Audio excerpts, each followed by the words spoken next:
I'm Jade McNeil, and welcome to the B-Space podcast, your bi-weekly dose of business and property realness. No hype, no fluff, and definitely no BS. Just honest conversations about what it really takes to build something from nothing. So today's episode of the podcast is all about what to do if you've got a business idea, but you've got absolutely no idea where to start. Now, what triggered this topic for the pod is that I've got a client, and during one of our group face-to-face days, she's already a successful property developer. She came to the group with this idea, completely not related to property, completely like creative, like sort of passion-driven idea, if you like.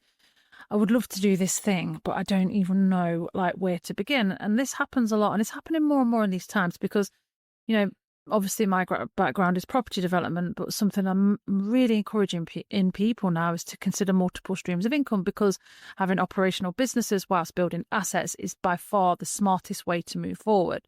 So if you've got a business idea and you don't know where to start, then this episode is definitely for you. So let's get going on that. What's my main advice? Well, my main thing to say is that most people will get stuck between idea and action. So I think test first, build second.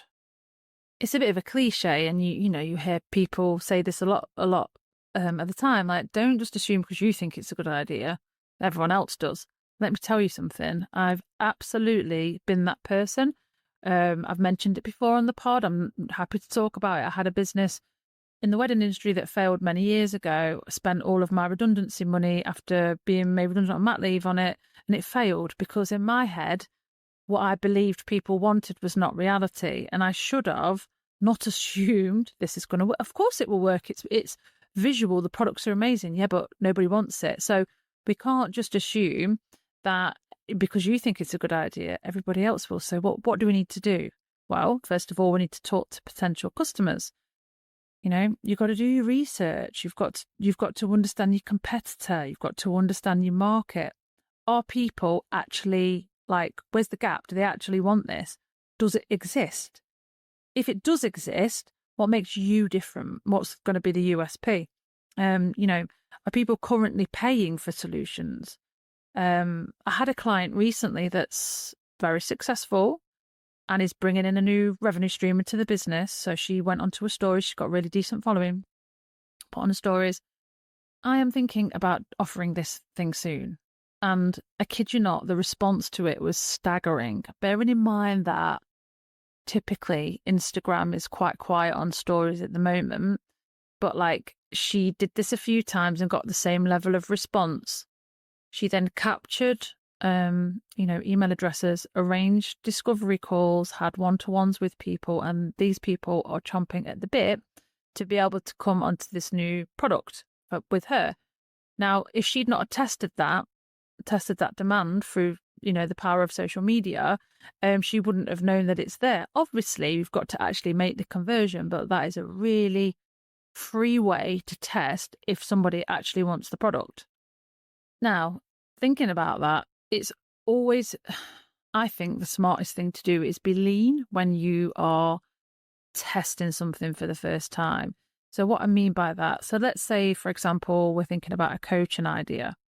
If you've got a coaching program, think of free solutions to gauge the response and to get interest. Maybe if you've got a product idea, just get really simple, cost-effective landing page, create a waiting list. If you've got a service idea, do it manually first. Or if you've got a course idea, run it live once, see what response that you get.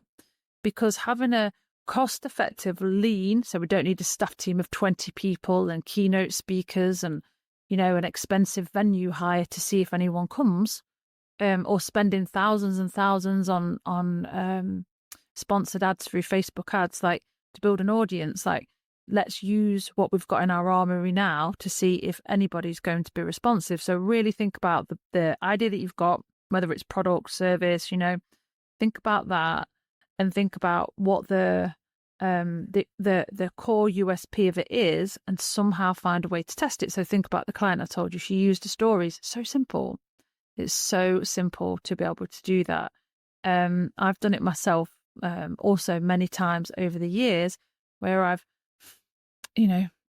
had conversations, able to have multiple conversations with lots of different people and ask for feedback. That's such a great way to say, actually, does your audience want that service?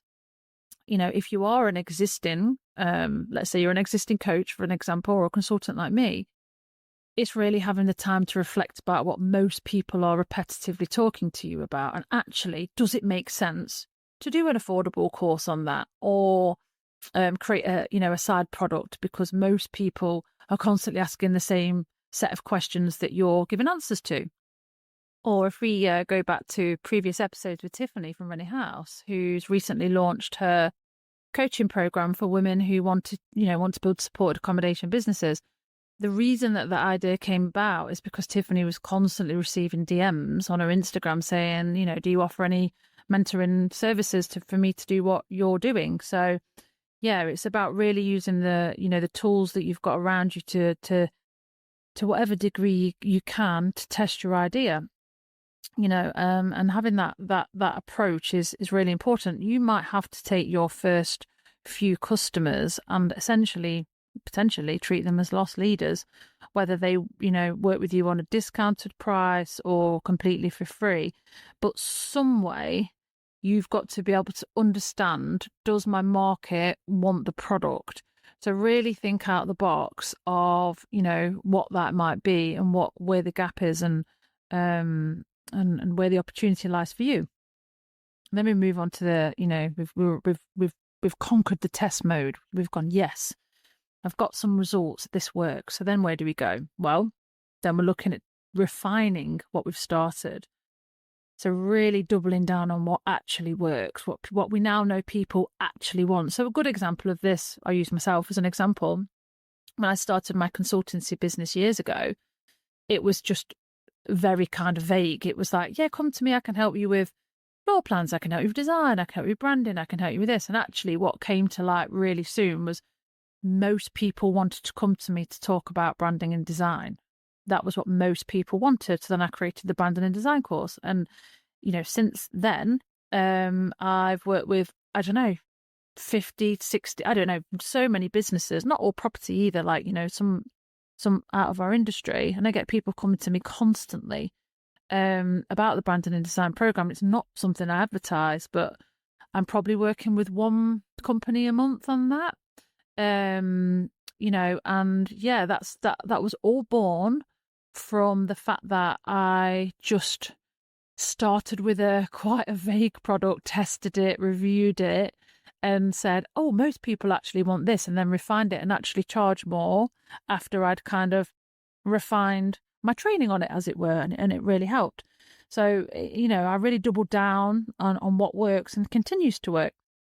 To bake into that, you really need to, the people that you've had successes with, get testimonials. This is so important. The proof is in the pudding. People want to think of us like, if we're on TripAdvisor and we're going to book a nice hotel, we will, be on our holiday websites, but then we will always go to TripAdvisor and read the reviews to see actually what's it really like. Well, that's exactly what your testimonials are like. It's important to be able to get those and use them as assets to be able to drive your product or your service. And then think about backing those up with really simple systems. So this could be, whether it's the way that you're saving documents, you're sending documents, your automation patterns, email templates, like whatever it needs to work really well, your diary booking system. Just have those. And again, they don't need to be overly complicated. People always fall into the trap of trying to make things too complicated. Talking to my mastermind group from Elevate to 8 recently, quite a few of them have said, oh, I've got this AI integration and that AI integration, doing this now and that now, and it's like, and does any of it work? Well, not really. I mean, it does a bit of this, but I've just gone back to manually doing it. It's like, why are we overcomplicating it? It doesn't need overcomplicating. So definitely, if you're in the early stages, please don't overcomplicate systems. Just have what you need, keep it lean. If you've got people supporting you within it, VAs or admin support or whatever, Just be really clear about what support you need, and don't make it bigger than it needs to be. This episode of the BSpace podcast is kindly sponsored by the wonderful people at Landlord Furniture Co. Specialising in a huge range of high-quality bespoke furniture, Landlord Furniture Co. provides durable pieces designed to last in your rental properties. If you're searching for the perfect furniture to attract professional HMO tenants or need more resilient pieces for your student accommodations, considering cost-effective furniture packs for a larger property, or looking for something more personalised to elevate your serviced accommodation brand, whatever your need, Landlord Furniture Co. will craft a solution for you. You can say goodbye to rubbish old flat packs and start investing in a luxurious experience for your tenants.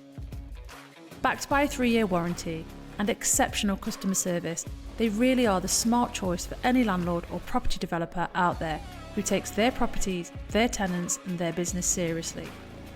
So ready to transform your spaces with Landlord Furniture Co. and ensure that your investments stand out in the market? Visit Landlord Furniture Co. today at www.landlordfurnitureco.co.uk, or you can head to their showroom, which is in Oldham, or find them over on Instagram at Landlord Furniture Co. Now, let's get back to the episode. You've gone into test phase, you've gone into refine mode, you're now probably looking at scale.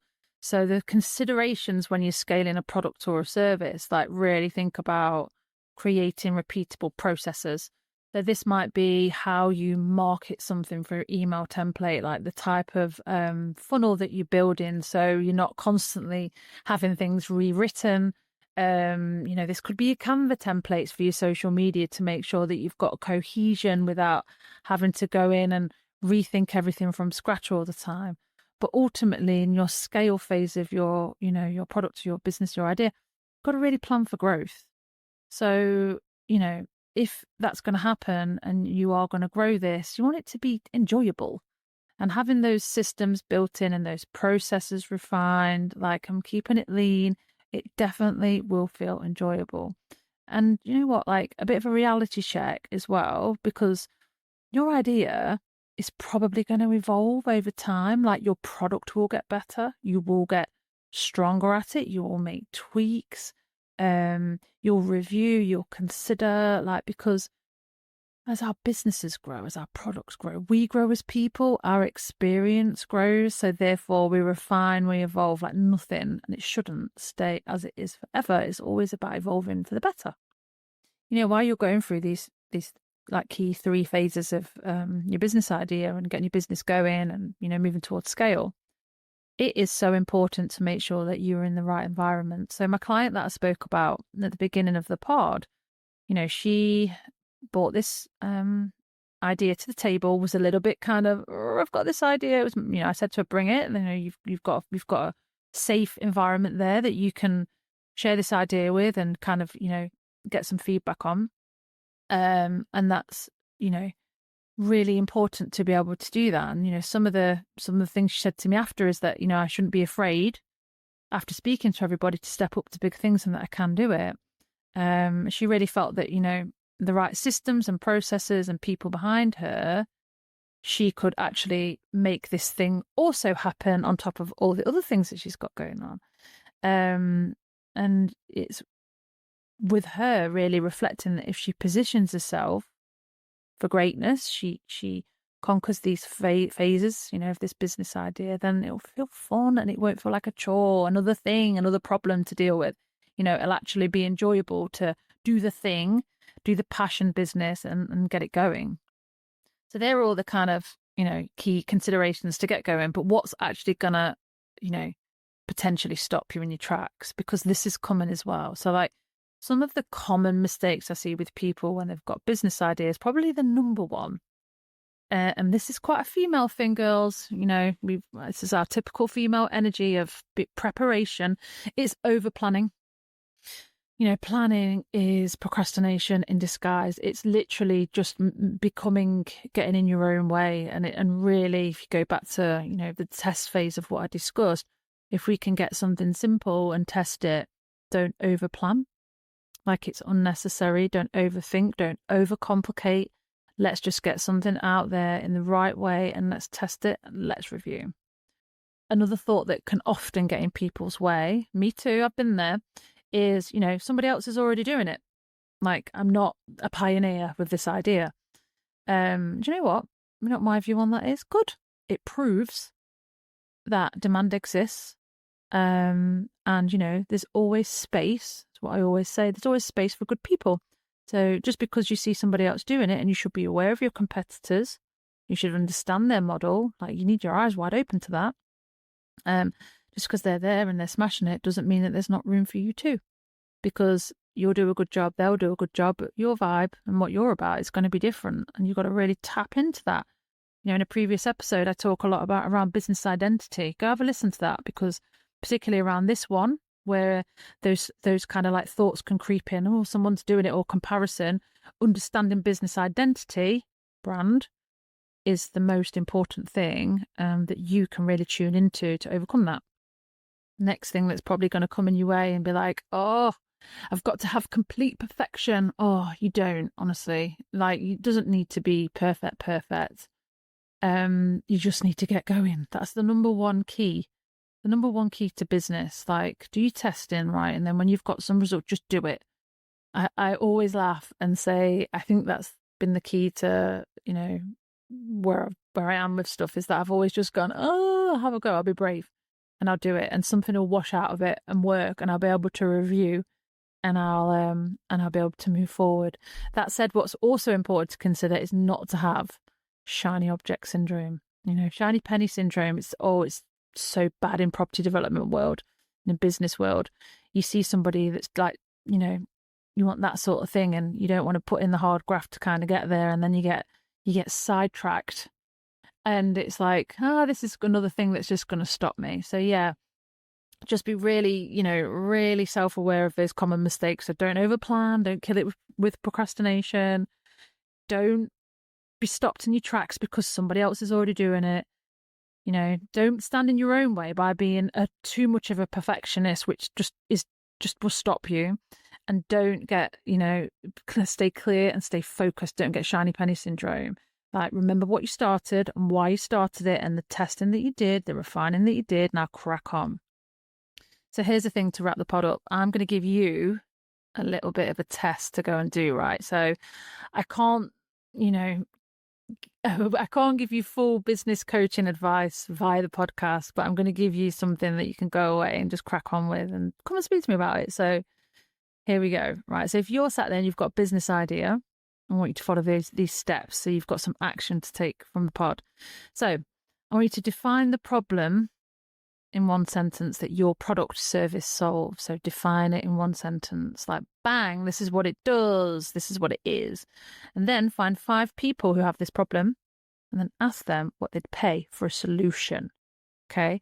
So one sentence, what your product is, what it does, find 5 people that you think would benefit from it, and then ask them what they'd pay. Then once you've done that, I want you to create the most simplest possible version of your product, test it with said 5 people, and then refine it and find 5 more people. Once you've done that and you've got something to review and you've got some tangible action, a tangible product, then I want you to commit. Set a deadline for the first action. Say it out loud. Tell somebody that you're doing it, that you're going to launch this business, that you've done the preparation, and then get it booked in your calendar. Because you know something? The difference between dreamers and entrepreneurs, let me tell you, dreamers dream the perfect idea and entrepreneurs test the idea. You don't need perfect timing. You don't need complete knowledge. I've never had that. You definitely don't need lots of money. I've never had that. Just need willingness to just crack on and have a go. And you can protect yourself by testing, by keeping it lean, by keeping it smart, by surrounding yourself with people that are going to give you good, solid feedback and that are going to help, and you can be honest and open with. Honestly, the most powerful thing you can do, I think, is to become self-employed. Everything I've got and I've done, I've built from nothing. I've built from scratch. I've built from no money. And this is really cheesy, kind of cliche final thought. Seriously, if I can do it, then so can you, because I am not some genius mathematician from a middle-class posh family. Let me tell you that for nothing. So yeah, I hope these ramblings have helped on the pod. You know, I have these conversations with lots of people who have different business ideas, and essentially this is the advice that I give them, but I've wrapped it up for you guys in, 20 minutes.